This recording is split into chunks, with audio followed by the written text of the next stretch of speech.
How do exchanges decide who gets listed and who doesn't? Almost everyone outside the process is guessing. Founders assume it comes down to connections, or budget, or luck, and then they spend months optimizing the wrong things. We're a market making desk, which means we sit on the other side of this. We prepare the order books for listings. We see the questions exchanges actually ask, and we see which answers quietly end an application before anyone replies to it. So that's what I want to share with you today. The part of the decision you can only see from the inside, and how to use it so your file is one of the ones that makes it through at a serious exchange. Quick note, this is education, not financial advice. Let's start with who actually makes the call. Your application is not read by the person you've been emailing. That's business development, and their job is deal flow, not approval. Behind them sit the people who actually decide: a compliance and legal review, a risk function, and on serious venues, a listing committee that meets on a schedule and votes. Here's what that structure means in practice. Business development can be enthusiastic about you, and you can still be rejected, because enthusiasm isn't a vote. Any one of those functions can veto, and nobody on that committee has met you. They have a file. So the real question isn't whether they like your project, it's whether your file survives 3 different people looking for reasons to say no. Every listing form looks like admin. It isn't. Each question is a proxy for a risk the exchange is trying to price. Describe your token utility is really, can we defend this listing to a regulator? Team and jurisdiction is really, if this goes wrong, who is accountable and can we find them? Circulating supply and unlock schedule is really, how much selling hits our order book in the first 90 days. Existing exchanges and volumes is really, has anyone else already validated this? And did it trade well there? And who provides your liquidity is really, will this token be tradable on day 1, or will our users complain? Most rejections aren't dramatic. They're paperwork. A legal entity in a jurisdiction the exchange can work with. A legal opinion on the token, which takes weeks to obtain, not days. Identity verification on the founding team, including teams that stay pseudonymous in public. Clean, documented answers on where early funding came from. None of that can be produced in a weekend, and an incomplete file doesn't get a discussion. It gets set aside. If you take one operational thing from this video, order the legal opinion before you start the applications, not after someone asks for it. Now the part that surprises people, the exchange reads your tokenomics exactly the way a sharp trader would, because they're asking the same question: who is going to sell and when? What share do the team and early investors hold?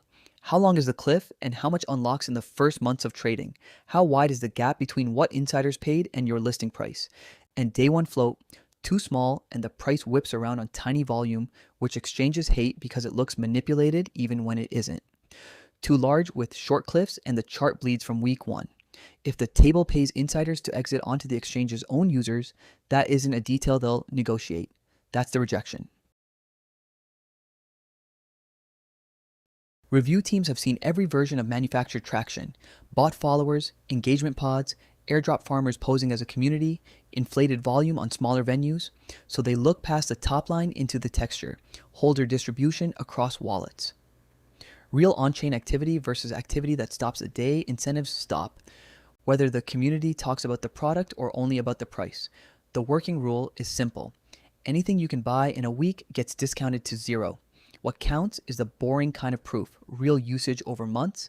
If you were planning to manufacture traction for the application, you're spending money to fail it more expensively.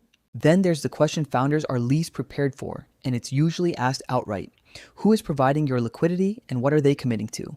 Most exchanges expect a market maker to be engaged before listing. Some make it a formal requirement of the application. And we have a market maker is not the answer they're grading.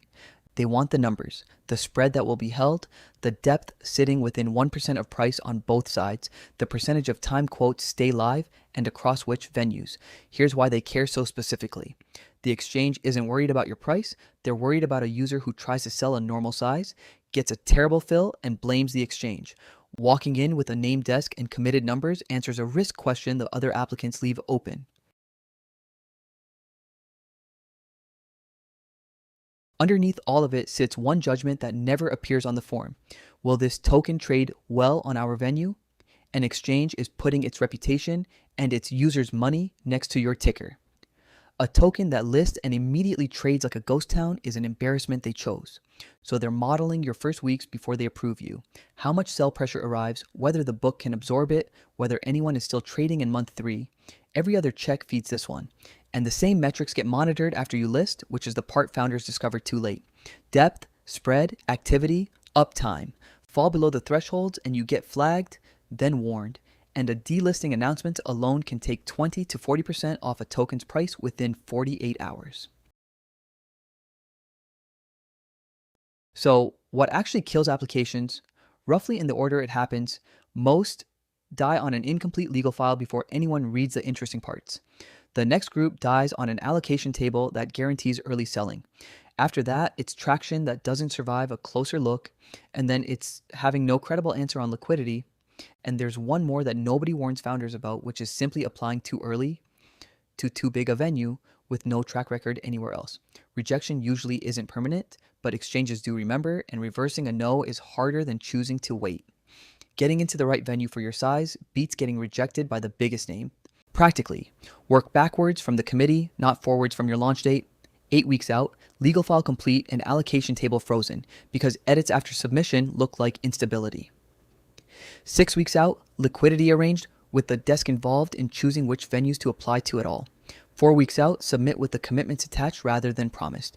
2 weeks out, rehearse day 1. Who watches the book? Who talks to the exchange? What happens if the first hour is ugly? Then listing day is monitoring, not improvising. Boring on the day means the file was right. The pattern behind every check is one sentence. The exchange is deciding whether your market will make them look good or bad.